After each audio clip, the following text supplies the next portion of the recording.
evening, everybody. It's the Dead Time Radio program. I'm Billy. I'm here with my buddy Don. Hi, Don. Hello. Don, I want to take the time to make a correction from our last episode. Okay, go ahead. A cockatrice is not a wiener. It's 3 wieners. It's not even 3 wieners. It's a bird. We said the bird, but I said it was 3 wieners because it's a trice. Yeah, so who's the dirty mind now? I've never denied that I was not a dirty mind. She giggles like a little schoolgirl when you say cock. No. I was talking about roosters. It wasn't. I don't giggle like a schoolgirl. I giggle like a schoolgirl when you say wiener. Because wiener is just a weird word. If you say wiener, it's just a weird word. I noticed that the last episode, you made me laugh because you didn't even say the full word. You said, the P word. That to me is funny. It wasn't penis. It was the other word. I know. But the funniest thing, too, is the fact that you just didn't go, he was acting like a vagina. I should have. Right? Because... I should have. Actually, it wouldn't even... Because the P word is more powerful. It wouldn't be... The power of the P. You can't even say the word. That's how powerful it wouldn't be even using the word acting. You would say he was emulating himself to be a vagina. Yes. That's the scientific... But I said P word. That's the scientific term for acting like a pussy. A vagina. With a vagina. With a B. Oh, it's always fun to do these shows. We digress. We love you guys. Yes. Thanks for listening. And I just wanted to start with that. Listening to our diatribes, and we go off on tangents. We hope you're enjoying it. We hope you're having fun. Maybe that's why you're not emailing us, because we're not making you laugh. But we really want to make you laugh. Yeah. So laughing along with our stupidity. Hey, if you have your own stupidity you want to send us, send it to thedeadtimeradio@gmail.com or give us a call at 843-492-7966. Leave a message. We will listen to it. If we like it enough, we'll play it online. Yes. And you'll be part of the show for a good 10 seconds or 2 minutes, however long your story is. But today, we're going to talk about creepy shit, because we like creepy shit. Dawn has been watching this television show on Hulu that she's really digging, and she told me about it, and it falls in line with some Native American stuff that's really cool, that I'm always fascinated by their mythologies. And this one is about skinwalkers. Yeah. And Skinwalker Ranch in particular up in Utah. So apparently back in the day, the Utes and the Navajo used to be friends, and then something happened, and then they were enemies. Okay, so the story of that is the Americans tried to come in and claim the land. So the Utes sided with the Americans, and then when they sided with the Americans, that made the Navajo as their slaves. So they were allies, but then when the white people came in, then they sided with the white people. So the ones that were slaves were the ones that cursed the land. So Utes can never come on that land. They're never supposed to, per tribal law, that they're not supposed to go on that land anymore because it's cursed. Because they made them slaves. Yeah. What she said.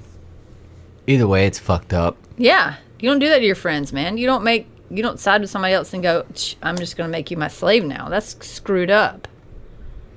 What exactly is a skinwalker, you ask? Well, I am here to tell you. The shape-shifting skinwalker takes on various forms across tribes, but most agree on what it looks like. A deformed animalistic body, marred face, and blazing orange-red eyes. This is what is on allthatisinteresting.com/skinwalkers. The legend of the shape-shifting entity known as a skinwalker has largely been relegated to hoax status. After all, it is difficult to believe that a humanoid figure has been transformed into a 4-legged animal and terrorizing families in the American Southwest. Why? Because people are arrogant and don't ever fucking think that people that were here before them know any better, that they were all savages. Whatever. Fuck you. While unscientific, the Navajo skinwalker does have deep roots in Native American lore. The rest of America got its first real taste of the Navajo legend in 1996 when the Deseret News published an article titled Frequent Flyers? The story chronicled a Utah family's traumatizing experience with the supposed creature that included cattle mutilations and disappearances, UFO sightings, and the appearance of crop circles. But the family's most distressing encounter occurred one night just 18 months after moving onto the ranch. Terry Sherman, the father of the family, was walking his dogs around the ranch late at night when he encountered a wolf. But this was no ordinary wolf. It was perhaps 3 times bigger than a normal one, had glowing red eyes, and stood unfazed by 3 close-range shots Sherman blasted into its hide.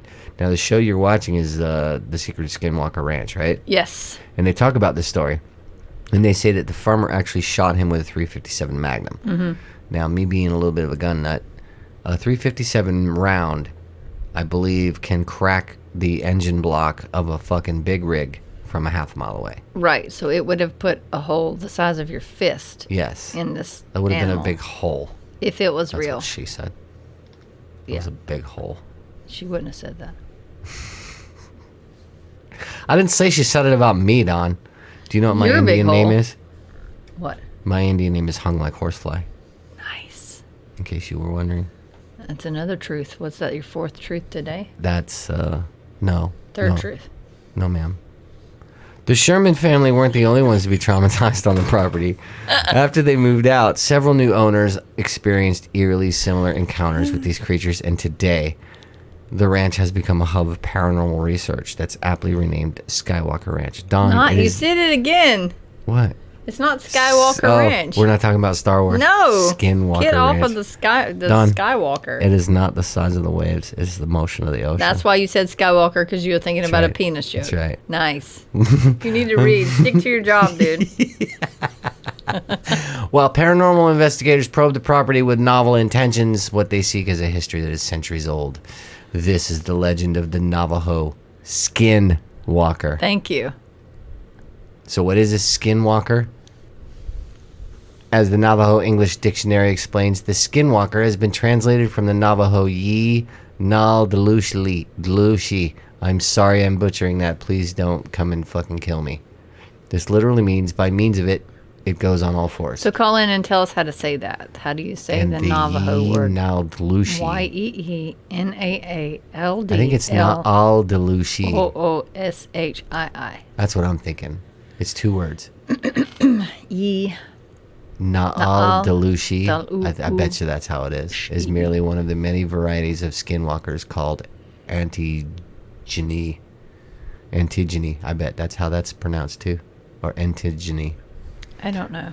The Pueblo people, Apache and Hopi, also have their own legends involving the skinwalker. We need Katie. She can look it up and tell us how to say it. Some traditions believe that skinwalkers are born of a benevolent medicine man who abuses indigenous magic for evil. The medicine man is then given mythical powers of evil that vary from tradition to tradition. But the power all traditions mention is the ability to turn into or possess an animal or person. Other traditions believe a man, woman, or child can become a skinwalker should they commit any kind of deep-seated taboo. So what's the definition of a deep-seated taboo at that time? Fucking someone in the butt. It's a deep-seated taboo because it's deep-seated because it's your deep Because you're seat. going deep in their seat. I'm just saying. That's the way it works, man. You gotta take that shit literal sometimes. And then you become a skinwalker because you screwed her in the butt. That's right. See? Don't do it. You poop socked her and now Don't you're do a it. skinwalker. You're going to be a skinwalker. That's right. The skinwalkers are described as being mostly animalistic physically, even when they are in human form. They are reportedly near impossible to kill except with a bullet or knife dipped in white ash. So the bullet that the 357 was not dipped in white ash. That's why it did not kill the... Nor was it a silver bullet, which is It didn't say silver how bullet. it kills it just European says it's dipped werewolves. in white ash. Did you listen to the rest of my sentence Werewolves. before you It wasn't- interrupted it wasn't me? a what? No, yes, I can hear you and talk Skin- at the same time. It was not a werewolf. Skinwalkers are lycanthropes. It doesn't say that. And does nowhere in this does it say telling that. you. It is your I'm telling opinion you, and it is not an opinion. It is a hypothesis. It is has not been speculation proven. by not just me, It's but not been others proven. in the scientific It's not even community. a theory because it's not even By there's others no- in the scientific community. You're trying to get louder than me. I'm still talking, and yes, I can hear you and talk at the same time. I can get louder than you, Oh, and that makes me righter than you. I can sound smarter. Little more is known about the purported being, as the Navajo are staunchly reluctant to discuss it with outsiders, and often even amongst each other.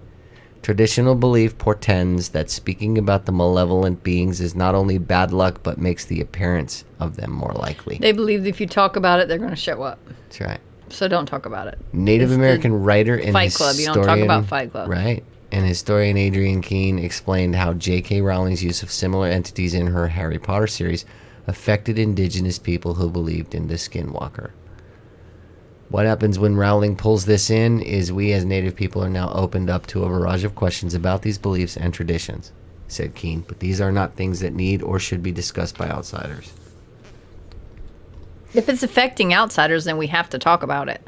So, outsiders bought the Skinwalker Ranch.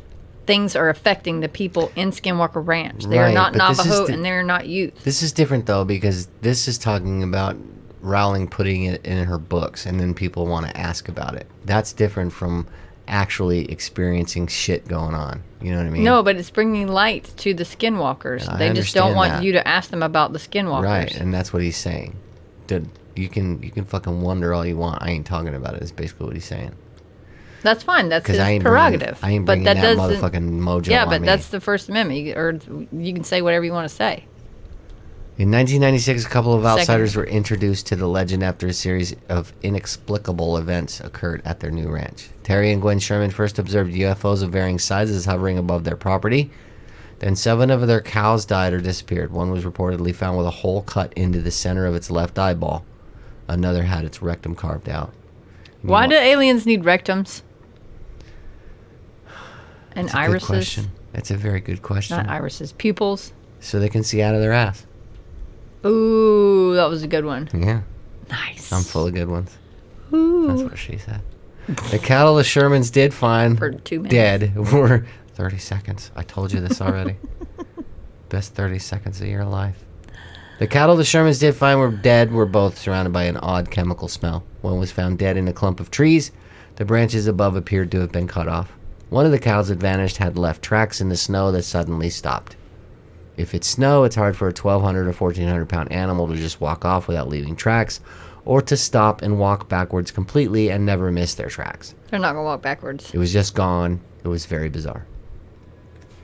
So on Skinwalker Ranch, they shoot rockets into the air and they're trying to measure the magnetism and all the stuff above, the ranch. So then when they shot off the first one, and then first they did a balloon and it disappeared. They couldn't find the balloon anywhere. It was just like gone. Then they shot a rocket off. Well, the rocket looks like it hit something and came down. Like it may be like a dome. They're inside of a protected dome. And then you started seeing these flying objects. They have video of it. So like it was trying to figure out what we were doing. It's wicked. That was that was after somebody else bought it from them, right? Right. Yeah, Shermans were the ones that owned it before this company that bought it. We're going to get into that, I think, a little bit on some of these other pages that I have here. Yeah. Most terrifying were the voices Terry Sherman heard while walking his dogs late one night. Sherman reported that the voices spoke in a language he didn't recognize. He estimated that they came from about 25 feet away, but he couldn't see a thing. His dogs went berserk, barked, and ran back hastily to the house. After the Shermans sold their property, these incidences only continued. UFO enthusiast and Las Vegas realtor Robert Bigelow bought the ranch for $200,000 in 1996. He established the National Institute for Discovery Science on the grounds and put up substantial surveillance. The goal was to assess what exactly had been going on there. On March 12, 1997, Bigelow's employee biochemist Dr. Colm Kelleher spotted a large humanoid figure perched in a tree. Detailed in his book Hunt for the Skinwalker, the creature was 20 feet off the ground and about 50 feet away. Kelleher wrote, "The large creature that lay motionless almost casually in the tree. The only indication of the beast's presence was the penetrating yellow light of the unblinking eye as they stared fixedly back into the light." Ew. Ew. Kelleher fired at the supposed skinwalker with a rifle, but it fled. It left claw marks and imprints on the ground. Kelleher described the evidence as signs of a bird of prey, maybe a raptor print, but huge, and from the depth of the print, from a very heavy creature. This was only a few days after another unnerving incident. The ranch manager and his wife had just tagged a calf before their dog began acting strangely. See, animals know shit, dude. Yeah, they do. Especially dogs. Before they see this UFO, the cows start running into a group and they start like hitting each other because they're trying to get away so fast. Animals, these cows they go crazy when the aliens show up. And that's like one of the first things they always tell you about like survival shit. Listen to the animals, watch the animals. Yeah. Yep. If the birds are going, you need to go that way. Yeah, like, because they know that there's danger afoot. They're going to go away from it. They're not going to go to it. Right. It could be anything from like a big storm coming or, an avalanche or some other crazy shit. Or a fire. The goddamn fire in the woods. You see that fucking deer? He's running about 40 miles an hour. I better catch up with him. Exactly. Better run away. I'm going to burn my ass. They went back to investigate 45 minutes later and in the field, in broad daylight, found the calf and its body cavity empty. Said Kelleher. Most people know if an 84-pound calf is killed, there's blood spread around. It was as if all of the blood had been removed in a very thorough way. Mr. Kelleher, most people know if you're killed at all, any type of thing, in a bloody way, there's blood everywhere. All right. The distressing activity continued well into the summer. 3 eyewitnesses saw a very large animal in a tree and also another large animal at the base of the tree, continued Kelleher. We had videotape equipment, night vision equipment. We started hunting around the tree for the carcass and there was no evidence whatsoever. Ultimately, Bigelow and his research team experienced over 100 incidents on the property, but couldn't amass the kind of evidence that scientific publication would accept with credulity. Bigelow sold the ranch to a company called Adamantium Holdings for $4.5 million in 2016. That's one thing I really get annoyed with the scientific community is some of them are so arrogant that they're not willing to open up and just even if it is fake, you know what I mean? At least fucking open your mind and see. And start looking at shit. Just because you were told way back when you were a kid that this is a myth doesn't mean you can't investigate it. Any great inventions at first looked foolish to the other scientific community because it's new and you're not going to say, oh yeah, let's think about this. Ancient explorers used to do, the ones like Columbus who said the world was round and they laughed at him.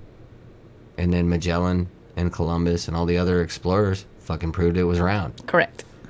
Flat earthers can shut up. It's round. Flat earthers around the globe. Around the globe. Are meeting. Oh, there's my boy. Okay, so Billy stopped watching Skinwalker Ranch because a dude on there aggravated him, so he didn't want to watch it anymore because he said it was fake. Episode 1. And he said it was contrived and the people aren't real.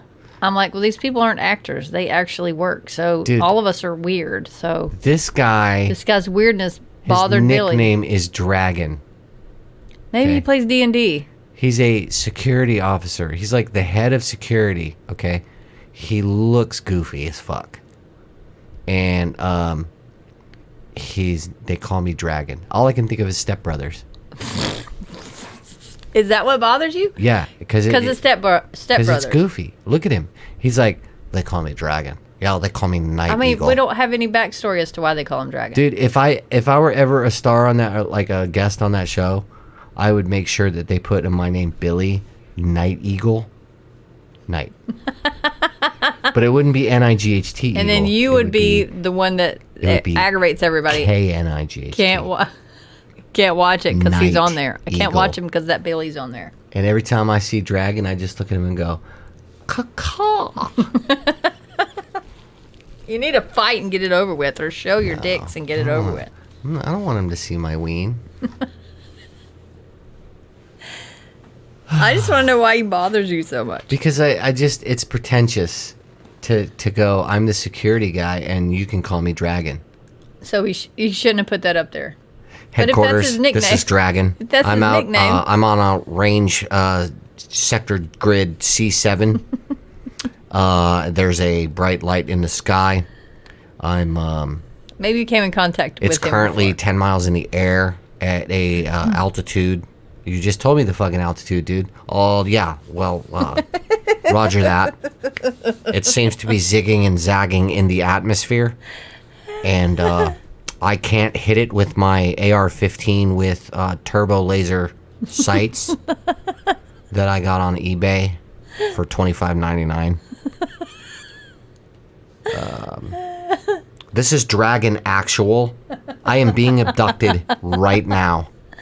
This is Dragon Actual. This is not a drill. Over.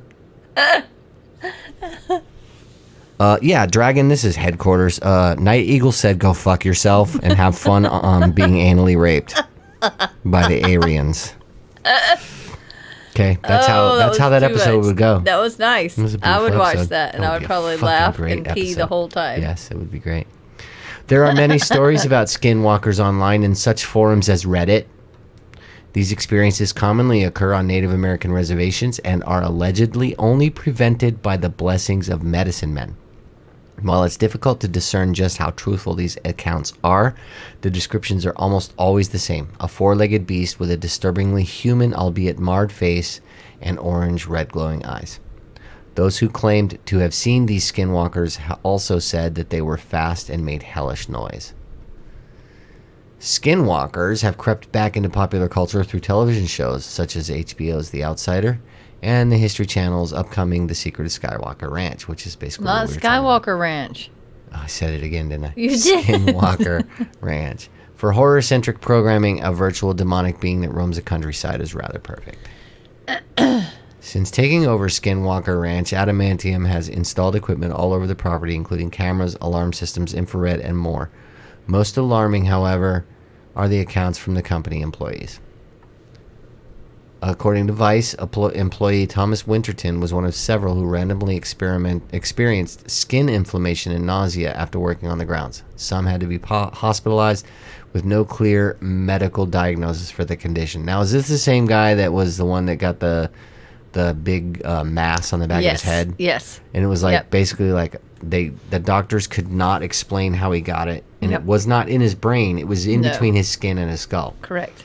So it was almost like a big cyst. Swelling, yeah. Yeah, it swole. There was, you could see it looked like a CAT scan, a cross section of a CAT scan, and it was just swollen up. Yeah, he had to have surgery on his skull. So, I mean, I have a lot of theories about why this weird stuff is happening, and it could be anything from there could have been residual clouds of nuclear fallout from the testing that was done down in Nevada, which is so close to Utah you could spit. It does say that the cloud did go that way. Yeah. There could be trajectory. deposits of uranium out there that nobody knew about yet. There could be underground electronics or something that were put out there. There's a lot of secret Air Force bases and stuff out there. A lot of secret military installations where they do a lot of different experimentation. So you just need to find the entrance. Right. Because I remember watching the first episode, and they had a whole bunch of different detectors out there. Yeah, they did. And it detected, like, EMF. Yep. And it detected radiation. Yep. And it detected microwaves. Was it microwaves? No, that was radiation. What was the third one that it detected? Do you remember? I don't remember. I don't know. Anyway, this and the following account parallels some of the inexplicable events featured in sci-fi shows like The Outsider. As Winterton reported, I take my truck up the road, and as I start to get closer, I start to get really scared. Just this feeling that takes over. Then I hear this voice, as clear as you and me talking right now, that says, "Stop, turn around." I lean out the window with my spotlight out and start searching around. Nothing. Oh. Despite this dreadful experience, Winterton reported that he isn't leaving Skinwalker Ranch anytime soon. It's like the ranch calls to you, he said with a wry smile. Yeah, they have a lot of mysterious stuff happening. One guy gets radiation burns on his face and his hand, and they have these radiation detectors that they have. Well, and it shows, shows how much radiation that they've received. Not like our little collar things. This is actually a monitor that shows you. Like, it's like a Chernobyl. When people go there, you're only supposed to stay in certain areas for certain amounts of time. It's the Geiger counters and stuff, right? Yeah, so it shows he had like a whole body exposure to radiation. So he had these sores on his face, and when he went to the doctor, they were like, it looks like patients that have to have radiation for cancer burns. They Right. get those on their wherever they're having the treatment. So he had them on his face, and then he had them on like between his thumb and first finger, where he grabbed this the lid of a water reservoir, and he lifted it, and he thinks that came up, so it's probably just been sitting there. But it doesn't make sense for it to be trapped. Yeah, it was just weird. It's pretty crazy, man. What if it's a desert Bigfoot out there too? You know, like this. You mean picture, that can change? Well, this picture's showing some, like, this is a picture of That's apparently an 7 8 foot tall, 7 foot figure. Yeah. But that looks more like a Bigfoot picture. It does look like a Bigfoot picture, but it looks like he's got a hat on, so maybe it was just somebody. Maybe it could be. I mean, you have to be Bigfoots wear careful hats. with hoaxes and It shit. is hot out there. Fuck yeah, He's it's not hot in the out there. forest, so he had to wear. Damn, it's Bigfoot hot. has to wear a hat. It's wicked hot. Yep. So here's some stories that go all the way back to like 1944. Yep. UFO sightings near Skinwalker Ranch during World War II. When the Japanese attacked Pearl Harbor on December 7th, 1941, my dad, an employee, a teacher of the then called U.S. Indian Service, now called the Bureau of Indian Affairs, went to volunteer, intending to enlist in the U.S. Army. He was a marked F4F because of a noticeable limp he had acquired when he was a 12-year-old boy. He fell off the high porch on my grandparents' homestead house located in east central Oklahoma and broke his leg very badly. He had to learn to walk all over again. Because he could not get into the service, he signed up for a program that allowed him to volunteer to take the place of another federal employee who would be going overseas.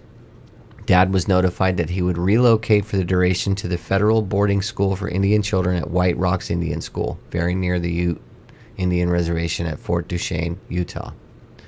I was about 6 months old at the time and, of course, remember virtually nothing of the entire experience.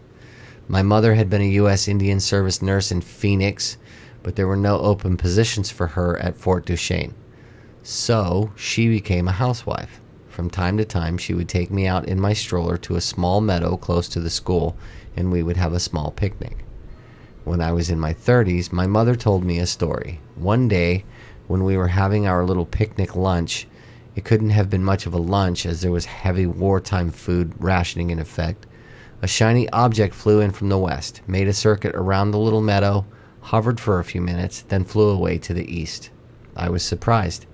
I asked her why she had never told me the story before, and she said she never considered the incident of much significance. She could have been right, but I asked her to draw the object from memory. She drew a circular globe. That's it, a circular globe. I asked her if the object did anything but fly through the air. She tried to explain that it made some kind of jittery or shaky movements, but she really couldn't describe what the movement was like.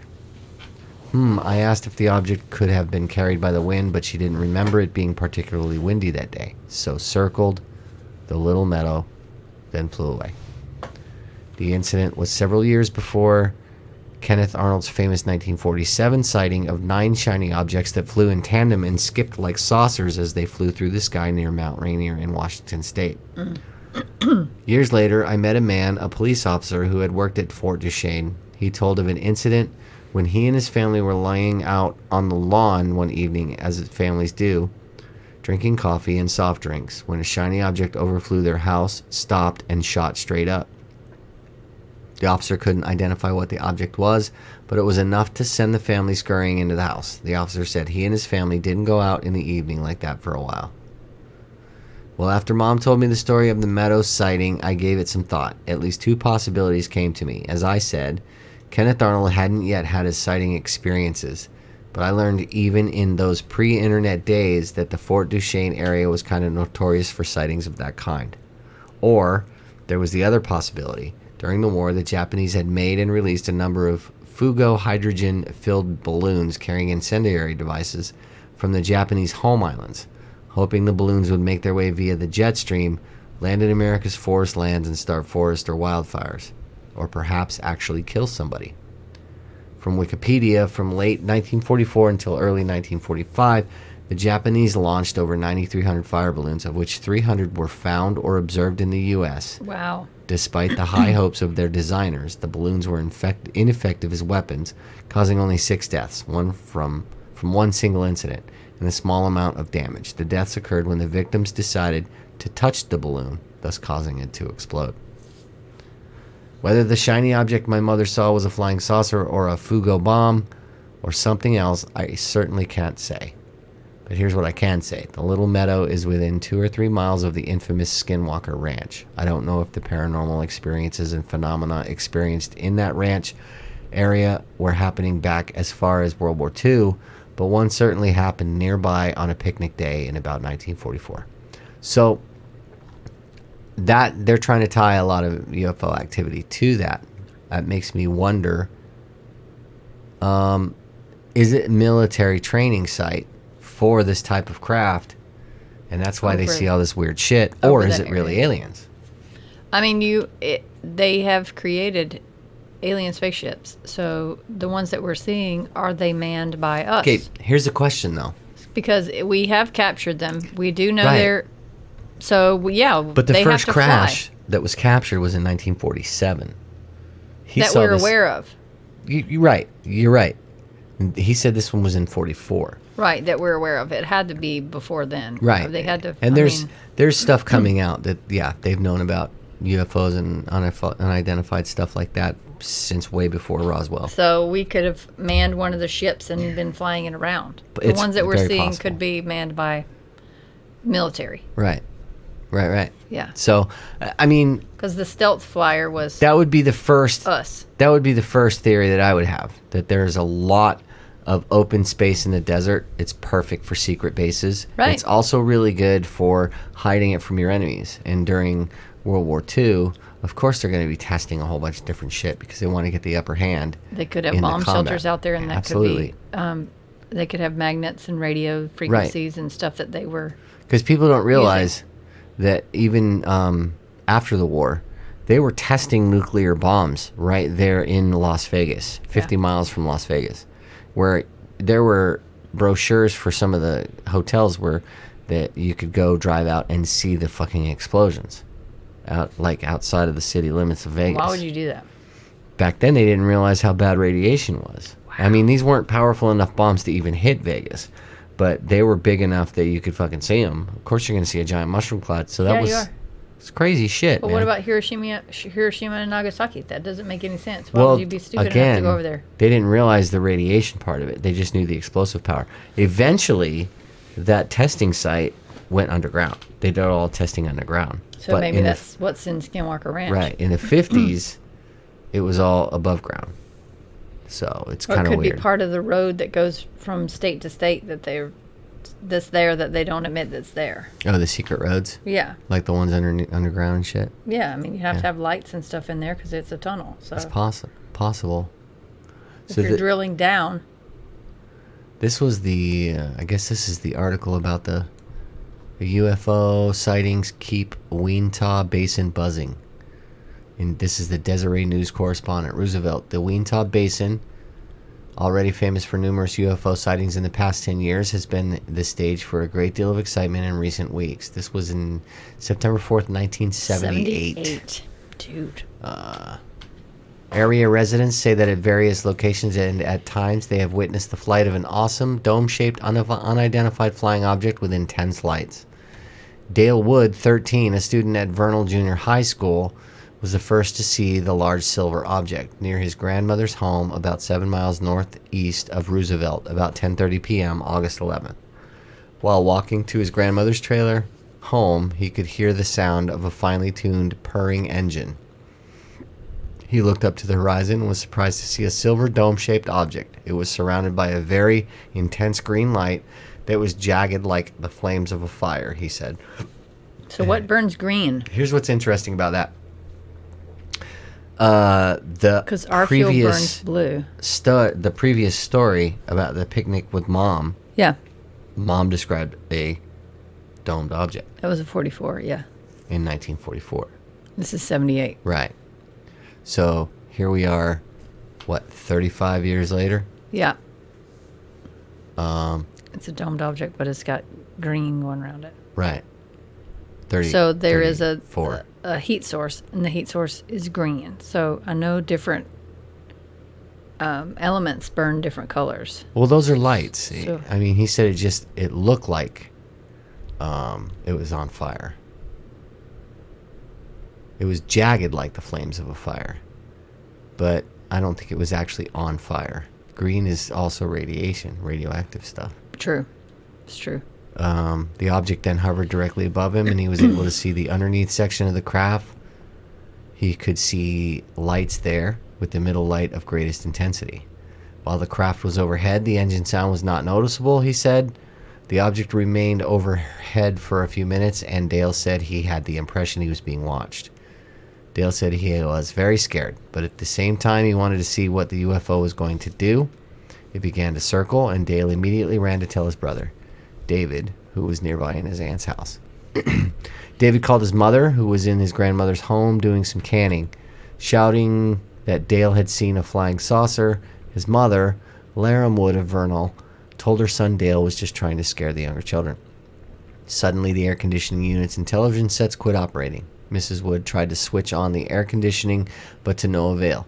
She also noticed that the dogs were whining and crying, not barking, she said, but whining as though they could hear a sound beyond the human hearing range. So it was like So it was a whistle, a yeah, dog whistle higher that was frequency. hurting their ears. Yeah. That might be why they run away. Like Maybe. the cows. Right. It's just too high of a pitch of a... We can't hear And it. it hurts them. Maybe that's the feeling that we get. We hear it, but we don't hear it. Right. Mrs. Wood went outside along with some of her children in time to see the craft circle over the area twice. It then took off rapidly toward the northeast. Mrs. Wood said she was very frightened, yet so fascinated she couldn't take her eyes off the object. Dale had the impression the saucer-like craft may have landed in a field near them. He could hear a herd of horses located there running rapidly. He surveyed the area the following morning, but could find no evidence of a landing. After the UFO disappeared, Mrs. Wood called the Ute Indian Tribe Police Department in Fort Duchesne. Officer David Murray was dispatched to investigate the sightings. He later said he, too, saw the object near US 40. Isn't it kind of ironic? Indian Tribal Police, and the guy's name is David Murray. I don't know what that means. He's Irish. Oh. Thanks for calling the Ute Indian Police Department. How can I help you? I'm Irish Cherokee Indian, so... Well, yeah. I mean, if Right. you're part Indian, you're allowed to be in the police. I know, but it's just kind of funny. David Murray. What was his middle name? Leprechaun? No. Was he friends with Dragon? Yeah. McCadden. David McCadden Murray. The following day, in a conversation with the 10th Rasmussen, a reporter for the Roosevelt Standard, Mrs. Wood learned that Mrs. Rasmussen and her 10-year-old grandson David had also seen a craft near their Ballard home. While driving home from Roosevelt, Mrs. Rasmussen spotted something out of the corner of her eye. She looked up through the windshield and asked David if the shining objects he saw was a plane or something of that nature. David calmly replied that it was a flying saucer. At that point, Mrs. Rasmussen, fearing an accident, pulled her car to the roadside and got out to have a better look. She described the object as being dome-shaped and very shiny. It was moving at a high rate of speed. She said it headed north to the mountains. Mrs. Rasmussen and David said they were not afraid of the UFO. She said she had seen a saucer-like object about 20 years ago in the Neola area, so she knew a little about what to expect. The Woods and Mrs. Rasmussen contacted Junior Hicks, a science teacher at Roosevelt's West Junior High School, who has gained some fame in the field of UFO investigation. Since 1968, he has personally investigated more than 400 sightings in the Wichita Basin. Through Hicks' extensive files, a book, Utah UFO Display, was compiled by Dr. Frank Salisbury of Utah State University. Hicks investigated the sightings by the Woods family, Mrs. Rasmussen, and her grandson. Also present at the investigation were reporters from a national weekly magazine. The magazine has offered rewards for proof of the existence of extraterrestrial spacecraft. Hicks was also informed by two women from Roosevelt that they had seen an object while riding their horses near the Cedars, west of Roosevelt. The most recent sighting came last Monday about 23 miles southeast of Roosevelt. Jimmy Justice, 18, son of Mr. and Mrs. Lawrence Justice, prominent local dairy operators, burst into the family's home to report that he had seen a large glowing object near where he was working. His parents proceeded to the area and observed an intensely lighted dome-shaped object circling the area. After a few minutes, the craft headed south over the hills. It was reported as it traveling very fast. The Justices had the impression the craft may have landed nearby. The following day, Eva Justice Lawrence Justice's mother drove to the area. However, she could not find evidence of a landing. So what they're saying is that this has been going on for a very long time. Yeah. Over the Skinwalker Ranch. So Yeah. are UFOs. So the stuff that's happening, the cows, the burns, it's just a combination of all the different things that has been reported for Yeah. decades. So it's all, all of it's weird. It's kind of fascinating to read some of this stuff, though. Like, here's one. Fascinating stories regarding Skinwalker Ranch collected from the internet. And this is, let's see. That's Dave. Back in the mid-90s, the Gorman family purchased a large ranch in the Weanton Basin in Utah in order to set up a ranch for their prized cattle. They had moved from out of state, New Mexico, I believe, but I can't exactly remember, and brought the cattle with them. From day one on the ranch, they experienced several oddities that would eventually cause them to sell the ranch. Now, that's one thing that they mentioned in the first couple episodes is that, like, anytime somebody new comes, something, like, it becomes more active around there. Right. It responds to new people. That's why they Right. brought the guy in that is on a lot of Ancient Aliens, and that was on Redneck Rockets or Rocket, Right. whatever. He's the one that they bring in. He's a NASA scientist. So on the first day there, as they were getting the first load of cattle in the pen, they saw a large wolf in the distance. This was strange because there really aren't wolves in that region. This was made all the stranger in that the wolf approached them and acted like a tame dog, even allowing them to pet it. Then out of nowhere, I hate that he spelled it that way, Knowwwher. The wolf lunged at one of the calves in the pen. Calves is calves, you fucking moron. B. That stuck its head out between the bars. Tom Gorman, the father, grabbed his rifle and fired at the wolf. The wolf let the calf go and just stood there looking at the Gorman family before running away. Tom and his son tried to track the wolf, but they lost it in the trees. They reported there was no blood at all, and the wolf didn't even act as though it had been hurt. And this was just the first day. Wow. So they got to pet the wolf like a dog. Thought it was nice. Yeah. Until the cow stuck its head out. It's like, oh, okay, this is a nice wolf. Yeah. Well, you And he fucking bit his face off. give Mara a fucking pet and then see what happens when you got a piece of bacon in your hand. She gonna fucking eat your hand. She eats your hand anyway. Yeah, I know. There doesn't have to be anything in there, but she'll even be even Teeth more scratches. more fucking. She's probably a skinwalker. You think so? Fuck, It's I got a fucking skinwalker in my house. Skinwalker. So, as I said before, I was in high school during the mid-90s, and I really didn't know any of this crazy stuff was going on there. I had a friend whose mother actually ran a paranormal investigation company. I'd always been interested in that sort of thing, but I kind of remained skeptical about a lot of it. I had seen UFOs, and while I couldn't explain what I thought they were, I never really thought it was an alien or anything like that.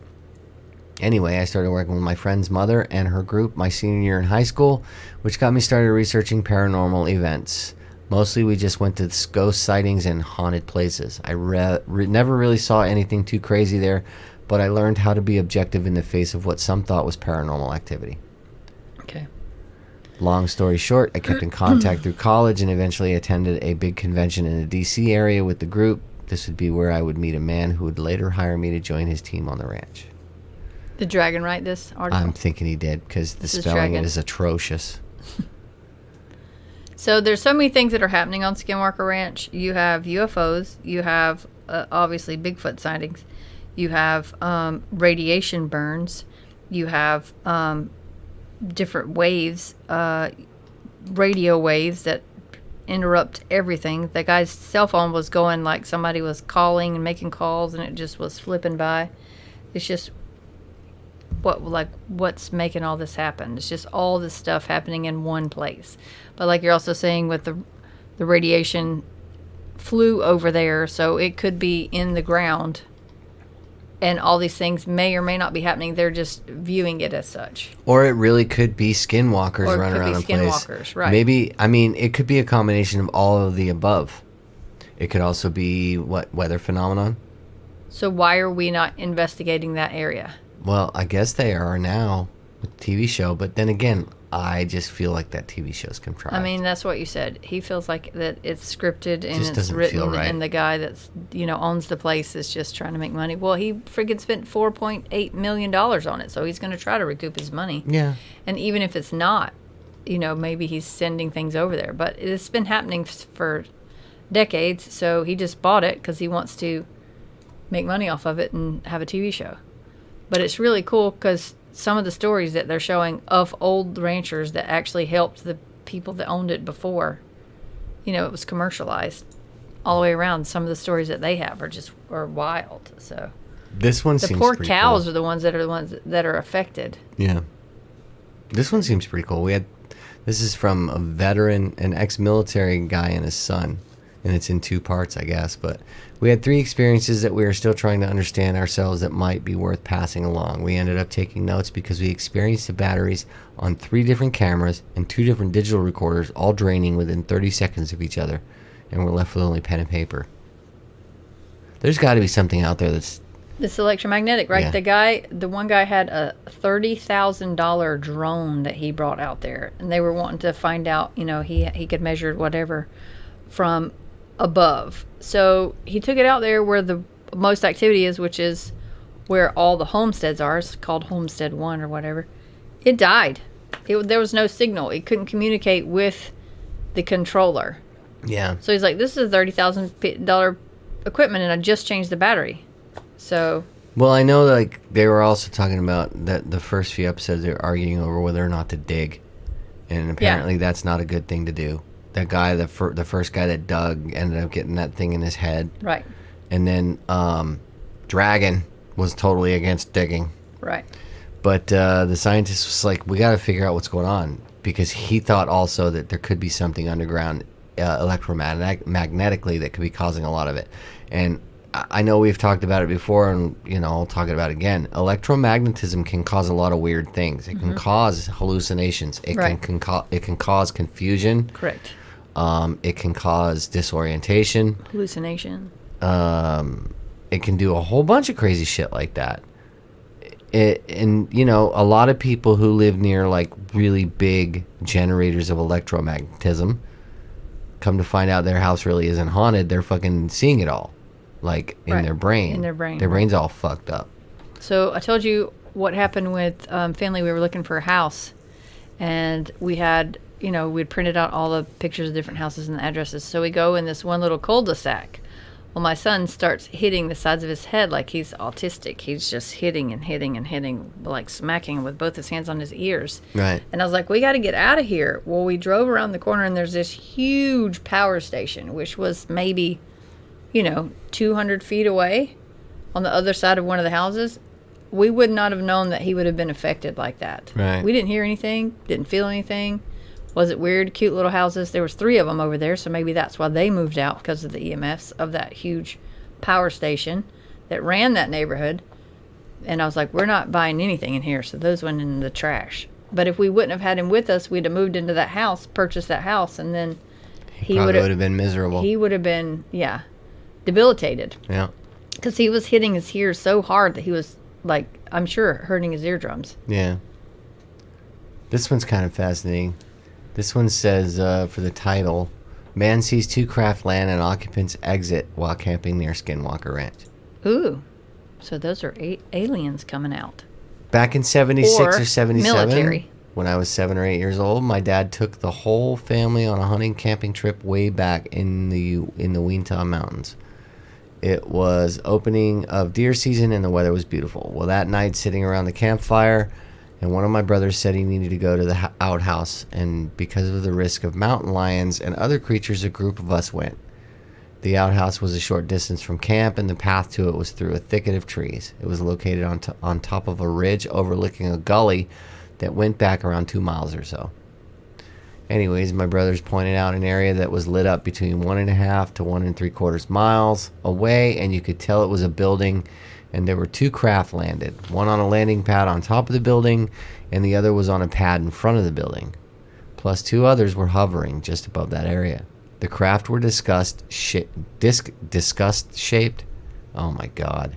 Discus. Disc shaped is what he needed to Discus. write. He wrote it as discussed. Discus. We just discussed the shape with Discuss lights shape. around the edges that were flashing multicolored. I can't stand people who can't fucking write properly.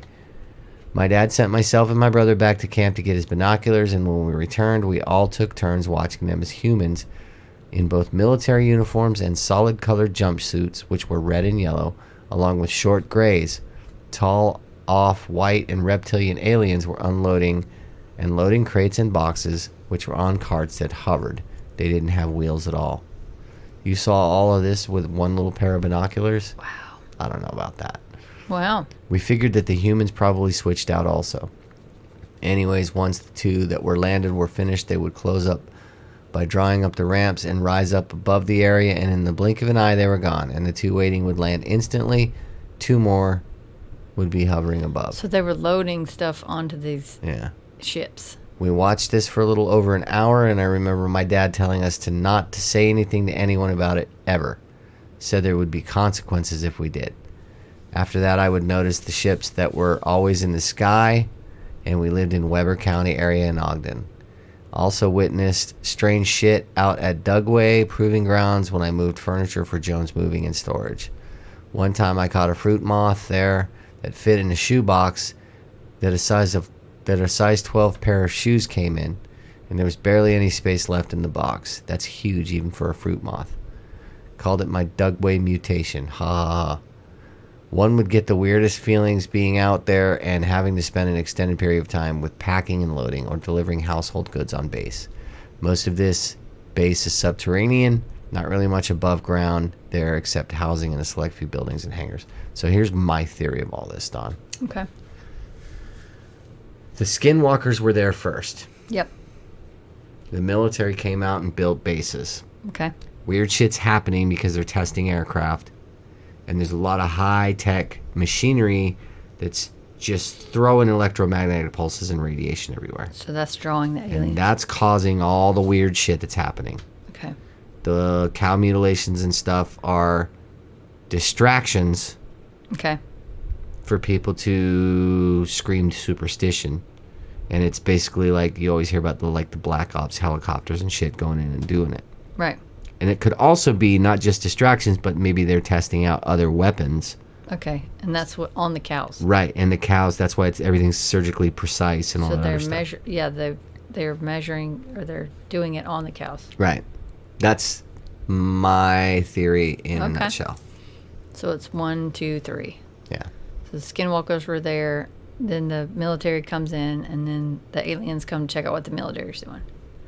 Or they're all working together, the military and the aliens. Okay. So in other words, that they came at the same time, Gotcha. and they built those bases out there to test newer technology. So Okay. the aliens are like the advisors on Gotcha. building the technology. Okay. That's my theory. I hear that. That's valid. I don't have a theory. I just think it's weird. It is weird, and I do believe that skinwalkers exist. Native Americans have never been people to just make shit up.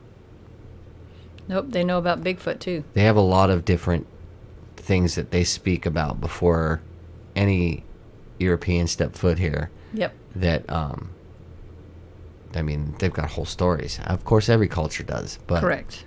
But they've also got things that just, they've described things that were not discovered until later from the Europeans that got here, and it's like, oh shit, that shit's real. Yep. So it's just how it goes, man. It's weird stuff. Y'all need to watch it. It is weird. I mean, I don't like the show, but that doesn't mean you don't have to watch it. You can watch it if you want. I think it's still, interesting shit. So that would just be my 2 cents about it. Cool. Let us know what you think at thedeadtimeradio@gmail.com or give us a call at 843-492-7966. And you know what time it is, Don? Weird news. Weird let's start with this one. Man rescued after 2 days stuck inside giant fan at California vineyard. What were you doing in a fan? The 38-year-old man required medical treatment but is expected to make a full recovery. What were you doing in a fan? I have no idea. Too much wine. I don't know. That was some good shit right there. Nurses attempt to prove vaccines make people magnetic hilariously backfires. She tries to stick magnets to her neck. Did you see that? It was pretty funny. Wow. And she's a nurse. Yeah. Why does that not surprise me? I don't. Because we work with them all the time. Yeah. Yeah. Yep. Customer finds 7-foot alligator inside Florida police office. Well, Post office. That's not You want to really check your mail? strange. I mean, they're everywhere down there. Yeah, they're going to climb in somewhere at school. Yeah. It was too hot out there. This is one that'll get this man in trouble. Man wins big after skipping niece's wedding for a poker tournament. Oh. Motherfucker won $367,000. Wow. And he tried to butter it up with saying, well, now they can get a better wedding present. Too fucking late, dude. You missed your fucking niece's wedding. Dipshit. Endangered corpse flower blooms in Warsaw, drawing crowds. Oh, yeah, because it smells like death. The flower, which emits a dead body odor to attract pollinating insects that feed on flesh, bloomed Sunday, and thousands of people showed up to take a whiff. Because it only blooms like once every 52 years or something like that. I would love to see one of those, though. That's Right? really fucking cool. I mean, I'm sure you can smell it before you get there. Oh, I'm sure you can. That would be brr. That's just really cool, though. Wait. Roll What? up there. Roll up. What? That house. That one. Your insaturated home, dubbed Little Slice of Hell, listed for $590,000. Wow. A brutally honest realtor described the Colorado home as having profanity scrawled on walls and a fridge filled with rotting meat. Somebody fucked that house up. I Just bet you peed it was everywhere. renters Yeah. or people who bought the house Airbnb it. That's what before happens. the bubble broke and Yep. fucked it all up. Yep. And here's my favorite last one for today. Are you ready? Yeah. Explosive diarrhea causes NBC's Ultimate Slip and Slide to pause production. Ooh, That's tested gross. positive for Giardia. Giardia. Ugh. And that's it for us, babies. We love that you listen. We love that you like us. Give us an email at thedeadtimeradio@gmail.com. Give us a call at 843-492-7966. We'll see you next time.